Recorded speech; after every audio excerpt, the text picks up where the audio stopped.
नमस्कार, दिन भर की बड़ी खबरों में आपका स्वागत है। मैं हूं आपके साथ अंशिता। आज इस बुलेटिन में बात होगी पश्चिम बंगाल में टीएमसी की पहचान को लेकर छिड़ी लड़ाई की, मणिपुर हिंसा को लेकर मोदी सरकार पर राहुल गांधी के हमले की, देखेंगे राम मंदिर चढ़ावा चोरी मामले में कैसे बढ़ी सरकार की मुश्किलें। थाना पुलिस पूरा बीजेपी के सारे पे काम कर रहे हैं। जंतर मंतर पर पुलिस की कार्रवाई पर क्यों भड़का युवक, और जानेंगे एथेनॉल को लेकर क्यों बीपीसीएल को देनी पड़ी सफाई। और बुलेटिन के आखिर में देखेंगे जाने माने कार्टूनिस्ट इरफान की किस खबर पर पड़ी तिरछी नजर। लेकिन दिन भर की तमाम बड़ी खबरों से पहले एक नजर आज की सुर्खियों पर।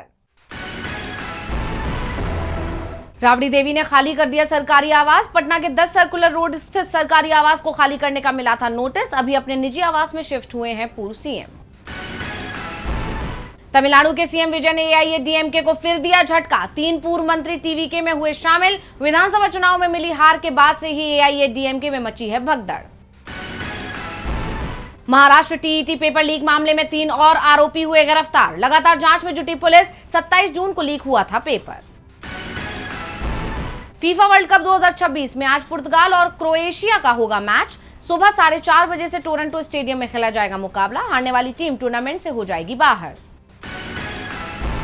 हरे निशान पर बंद हुआ शेयर बाजार। 579 अंकों की बढ़त के साथ 77,502 पर बंद हुआ सेंसेक्स, जबकि 169 अंकों की बढ़त के साथ 24,175 पर बंद हुआ निफ्टी। ये तो थी सुर्खियां। अब बात आज की सबसे बड़ी खबर की। टीएमसी में असली और नकली की लड़ाई तेज हो गई है। लड़ाई सड़क से लेकर कोर्ट और चुनाव आयोग तक लड़ी जा रही है। आज कलकत्ता हाईकोर्ट में सुनवाई हुई। कोर्ट ने बागी गुट की शिकायत पर टीएमसी के खाते को फ्रीज करने पर चिंता जताई। वहीं बागी गुट चुनाव आयोग के सामने खुद को असली टीएमसी बता रहा है। देखिए रिपोर्ट। पश्चिम बंगाल में इस वक्त सियासी बवाल मचा हुआ है। पूर्व सीएम ममता बनर्जी की पार्टी टीएमसी चौतरफा मुश्किलों से घिरी हुई है। फिलहाल उसके लिए सबसे बड़ी चुनौती अपने ही बागी नेता बन गए हैं, जिन्होंने अपना अलग गुट बना लिया है। बागियों की नजर अब टीएमसी के नाम और चुनाव सिंबल पर है, जिसके लिए उन्होंने अब नई दिल्ली में मुख्य चुनाव आयुक्त ज्ञानेश कुमार से मुलाकात की। इस दौरान उन्होंने लिखित रूप में आयोग को अपनी मांगों को लेकर विस्तृत जानकारी दी। बैठक के बाद बागी गुट का नेतृत्व कर रहे ऋतुव्रत बनर्जी ने मीडिया को बताया कि हम टीएमसी हैं क्योंकि हमारे पास 2/3 से ज्यादा बहुमत है। ज्यादातर विधायक, पार्षद और जिला परिषद सदस्य हमारे साथ हैं। मुख्य चुनाव आयुक्त और अन्य चुनाव आयुक्तों ने हमारी बात ध्यान से सुनी। हमने अपनी बात रखी है।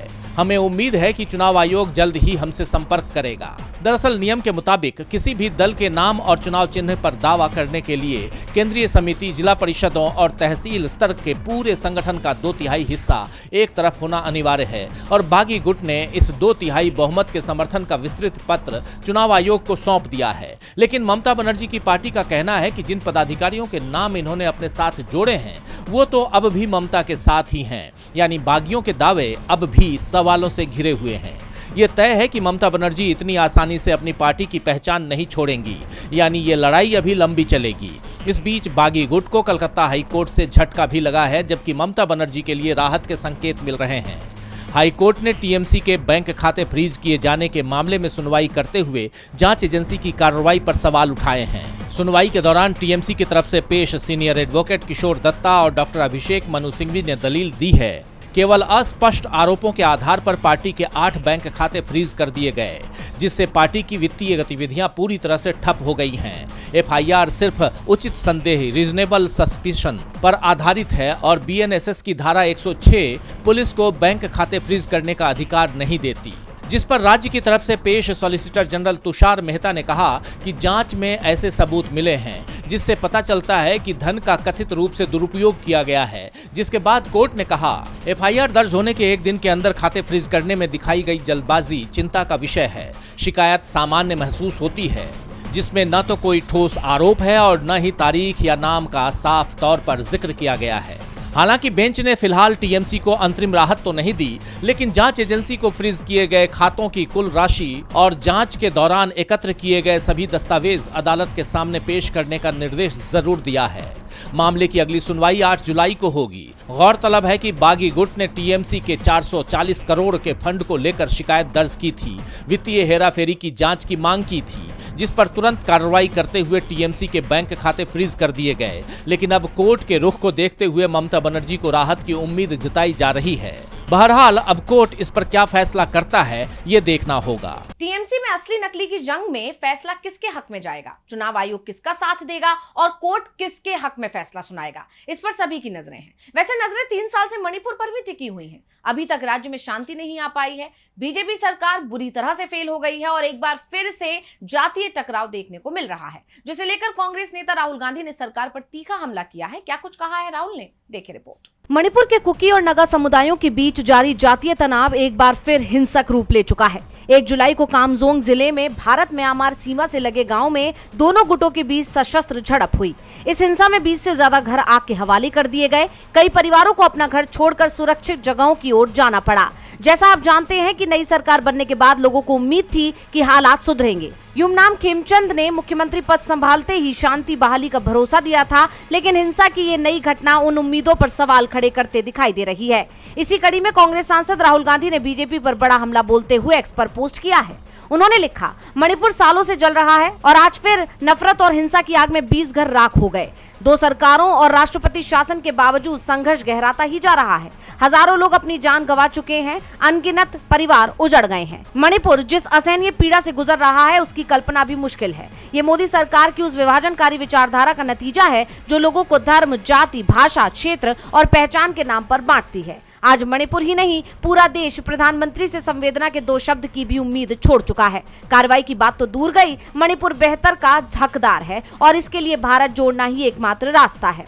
राहुल के ट्वीट के बाद बीजेपी पर उठने वाले सवालों ने रफ्तार पकड़ ली है। खैर, अब देखना ये होगा कि मणिपुर में जारी हिंसा कब तक थमती है। 3 साल में राहुल ने मणिपुर के कई दौरे किए हैं। इंतजार पीएम मोदी का हो रहा है।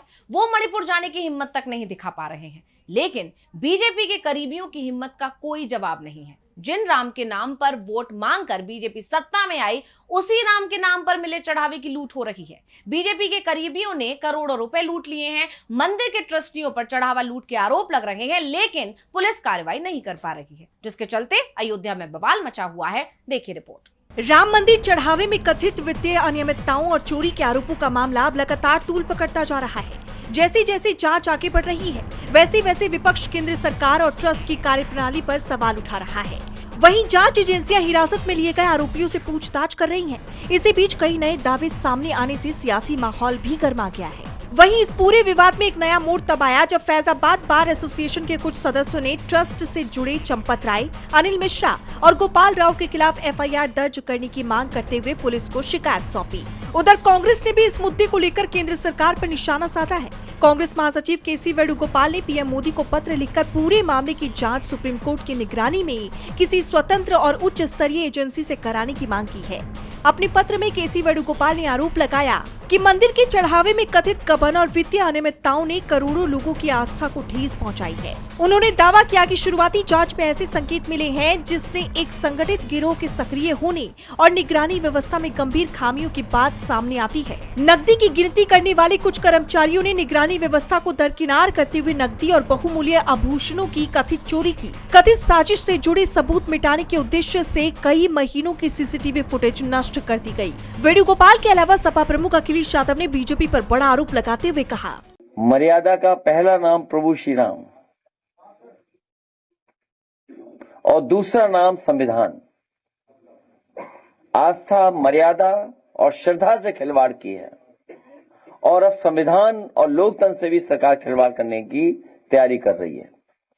जो बात वोट से नहीं बनी वो सांसदों को डरा के धमका के बता रहे हैं। विपक्ष के इन हमलों के बाद अब बीजेपी की मुश्किलें बढ़ गई हैं।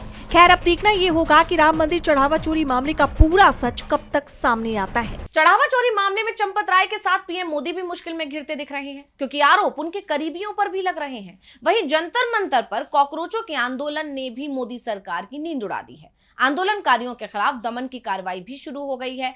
पुलिस प्रदर्शन में शामिल लोगों को पीट रही है, लेकिन प्रदर्शनकारियों का हौसला नहीं तोड़ पा रही है। सोनम वांगचुक का अनशन सरकार की चिंता बन गया है। देखिए रिपोर्ट। नीट पेपर लीक को लेकर शुरू हुआ कॉकरोच जनता पार्टी का प्रदर्शन अब बीजेपी के लिए बड़ी मुसीबत बनता जा रहा है, क्योंकि अब इस प्रदर्शन में सिर्फ युवा ही शामिल नहीं है, बल्कि हर वर्ग के लोगों ने सरकार के खिलाफ मोर्चा खोल दिया है। 2 जुलाई को कॉकरोच जनता पार्टी के इस प्रदर्शन का 13वां दिन रहा। इस दौरान सीजेपी ने आरोप लगाया कि जंतर मंतर पर प्रदर्शनकारियों के लिए लाइब्रेरी बनाने और छत्रपति शिवाजी महाराज पर एक किताब बांटने के कारण दिल्ली पुलिस ने सीजेपी वॉलंटियर पर बेरहमी से हमला किया। सीजेपी ने एक्स पर पोस्ट किया कि दिल्ली पुलिस शर्म करो।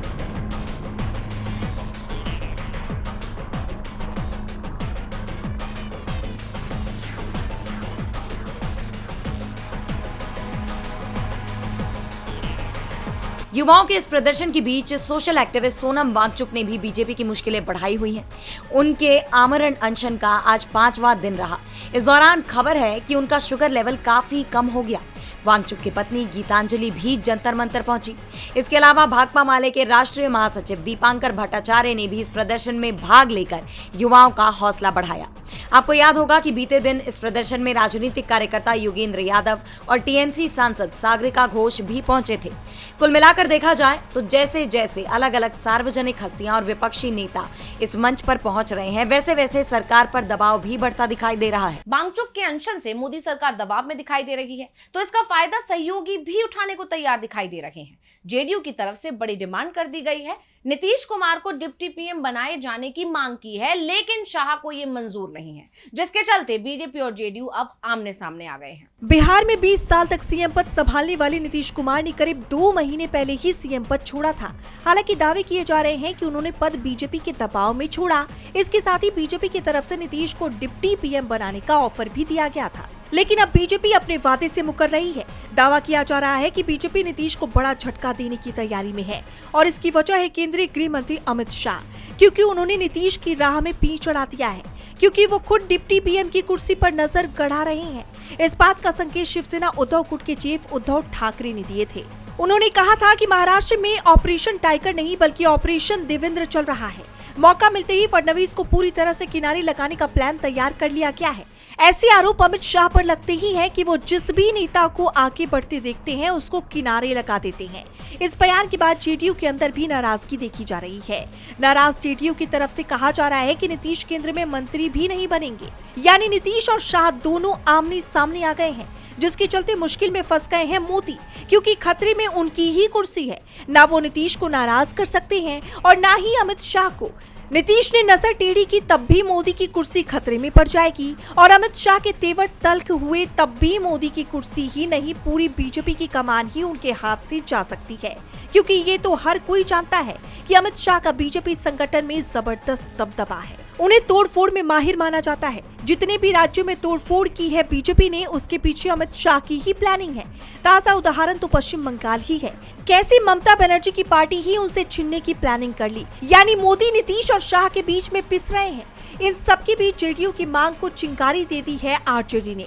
बिहार के नेता प्रतिपक्ष तेजस्वी यादव ने कहा कि नीतीश कुमार को डिप्टी पीएम नहीं बल्कि उन्हें प्रधानमंत्री बनाना चाहिए। तेजस्वी यादव ने तो यहाँ तक कह दिया कि नीतीश कुमार को डिप्टी पीएम बनाना उनकी बेइज्जती होगी, यानी तेजस्वी यादव ने आग में घी डालने जैसा काम किया है। अब अगर बीजेपी नीतीश को डिप्टी पीएम नहीं बनाती है तो वो बीजेपी से नाता तोड़ भी सकते हैं, क्योंकि आरजेडी ने इशारों में एक तरह से नीतीश को पीएम बनाने का ऑफर भी दे दिया है। नीतीश बड़े खेल की तैयारी में है। वैसे खेल तो मोदी सरकार पूरे देश के साथ करती दिखाई दे रही है। डीजल पेट्रोल के विकल्प के रूप में एथेनॉल को बढ़ावा दिया जा रहा है। वाहन कंपनियों पर दबाव डाला जा रहा है कि एथेनॉल से चलने वाली गाड़ियों का उत्पादन करें, लेकिन जब इसके नुकसान बीपीसीएल की तरफ से बताए गए तो उनके बयान को मीडिया से गायब कराने में सरकार जुट गई। देखिए रिपोर्ट। E20 पेट्रोल के इस्तेमाल को लेकर मोदी सरकार बुरी तरह फंस गई है। पहले ही केंद्रीय मंत्री नितिन गडकरी पर आरोप लग रहे हैं कि बेटे के बिजनेस को फायदा पहुंचाने के लिए वो देश की जनता के हितों के साथ समझौता कर रहे हैं, क्योंकि इथेनॉल मिक्स पेट्रोल को लेकर लोगों के मन में कई सवाल हैं कि इसका गाड़ियों के पार्ट्स पर क्या असर पड़ेगा, क्या ये पेट्रोल जैसा सेफ और किफायती है। सरकार तो इसे बार बार हरी झंडी दे रही है, लेकिन उसका ये भी कहना है कि फिलहाल ये एक्सपेरिमेंटल प्रोसेस में है। इस बीच भारत पेट्रोलियम कॉर्पोरेशन लिमिटेड यानी बीपीसीएल के एग्जीक्यूटिव डायरेक्टर बायोफ्यूल्स अनुराग सराओगी के एक बयान ने मामले में विवाद और बढ़ा दिया, जब उन्होंने कहा, Obviously ethanol has a lower mileage, so it has 30% less mileage in the chemical form. यहाँ अनुराग सराओगी कहते हैं कि इथेनॉल को लेकर लोगों की जो चिंता है, वास्तविक तौर पर केमिकल फॉर्म में इथेनॉल का माइलेज 30% कम होता है। उनके इस बयान ने लोगों की चिंताओं और विपक्ष के सवालों को और मजबूत कर दिया कि पेट्रोल की तुलना में इथेनॉल कम फायदेमंद है।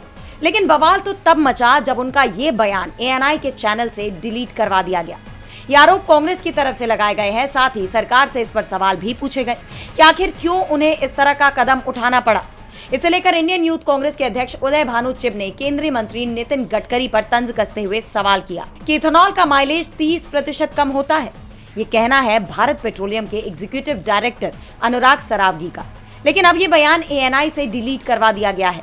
हे धृतराष्ट्र नितिन गडकरी, क्या तुम जानते हो ये ट्वीट किसने डिलीट करवाया? मामले में बवाल बढ़ता देख BPCL की तरफ से भी सफाई आई है कि हमारे एग्जीक्यूटिव डायरेक्टर के बयान का गलत मतलब निकाला जा रहा है। कंपनी ने कहा कि 30% कम का मतलब केवल इथेनॉल की कैलोरीफिक वैल्यू यानी ऊर्जा क्षमता से है। इथेनॉल की एनर्जी डेंसिटी सामान्य पेट्रोल की तुलना में लगभग 30% कम होती है। इसका ये मतलब बिल्कुल नहीं है कि E20 पेट्रोल इस्तेमाल करने पर गाड़ी का माइलेज या परफॉर्मेंस 30% तक घट जाएगा।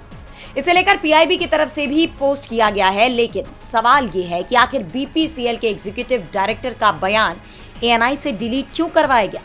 बहरहाल इथेनॉल को लेकर जारी विवाद अब कहां जाकर थमता है, ये देखना होगा। सरकार दबाव में है, चिंता उसे चुनाव की रहती है और अब चुनाव आयोग की तरफ से भी इसका ऐलान कर दिया गया है। 3 राज्यों की 3 विधानसभा सीटों पर उपचुनाव की तारीखें सामने आ गई हैं। गुजरात, बिहार और मध्य प्रदेश में विधानसभा का उपचुनाव कराने का ऐलान किया गया है। कब होगा मतदान और कब आएंगे नतीजे, देखिए रिपोर्ट।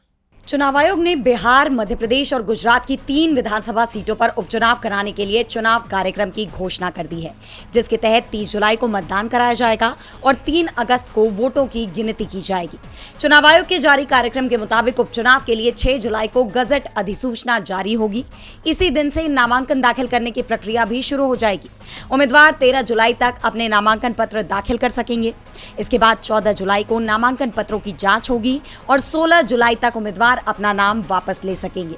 अंतिम उम्मीदवारों की सूची जारी होने के बाद चुनाव प्रचार पूरी तरह रफ्तार पकड़ लेगा। जैसा कि आप जानते हैं कि बिहार की बांकीपुर विधानसभा सीट बीजेपी के राष्ट्रीय अध्यक्ष नितिन नबीन के इस्तीफे के बाद खाली हुई थी। वहीं मध्य प्रदेश की दतिया सीट पर विधायक राजेंद्र भारती को अयोग्य घोषित किए जाने के बाद यहां उपचुनाव कराया जा रहा है, जबकि गुजरात की मांजलपुर सीट विधायक योगेश भाई नारायण दास पटेल के निधन के कारण खाली हुई है। तीनों सीटों पर चुनाव होने हैं, लेकिन सबसे ज्यादा नजरें मध्य प्रदेश की दतिया सीट पर टिकी हैं। इसकी वजह है यहां बनने वाला संभावित हाई प्रोफाइल मुकाबला। दरअसल दतिया सीट पर बीजेपी की तरफ से पूर्व गृह मंत्री नरोत्तम मिश्रा को सबसे मजबूत दावेदार माना जा रहा है। खास बात यह है कि पिछले विधानसभा चुनाव में इसी सीट पर नरोत्तम मिश्रा को कांग्रेस के राजेंद्र भारती से हार का सामना करना पड़ा था। अब राजेंद्र भारती के अयोग्य घोषित होने के बाद एक बार फिर इसी सीट पर चुनाव होने जा रहा है। फिलहाल चुनाव आयोग ने तारीखों का ऐलान कर चुनावी माहौल गरमा दिया है। अब निगाहें राजनीतिक दलों के उम्मीदवारों की सूची पर रहेंगी। और बुलेटिन के आखिर में देखेंगे जाने माने कार्टूनिस्ट इरफान की किस खबर पर पड़ी तिरछी नजर।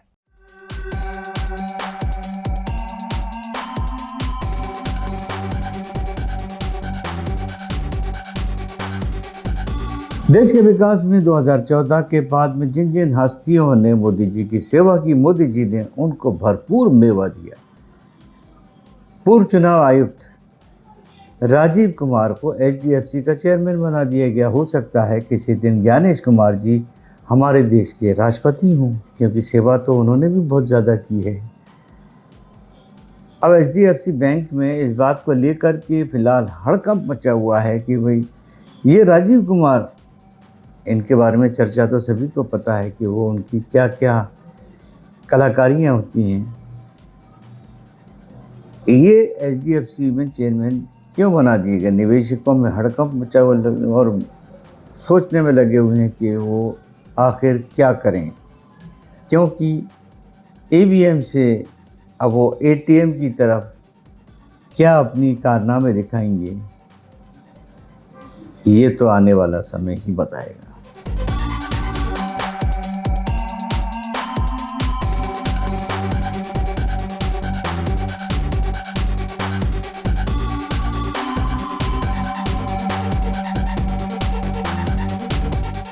बहुत बहुत शुक्रिया इरफान जी। तो आज इस बुलेटिन में इतना ही। आप देखते रहिए DV लाइव। नमस्कार।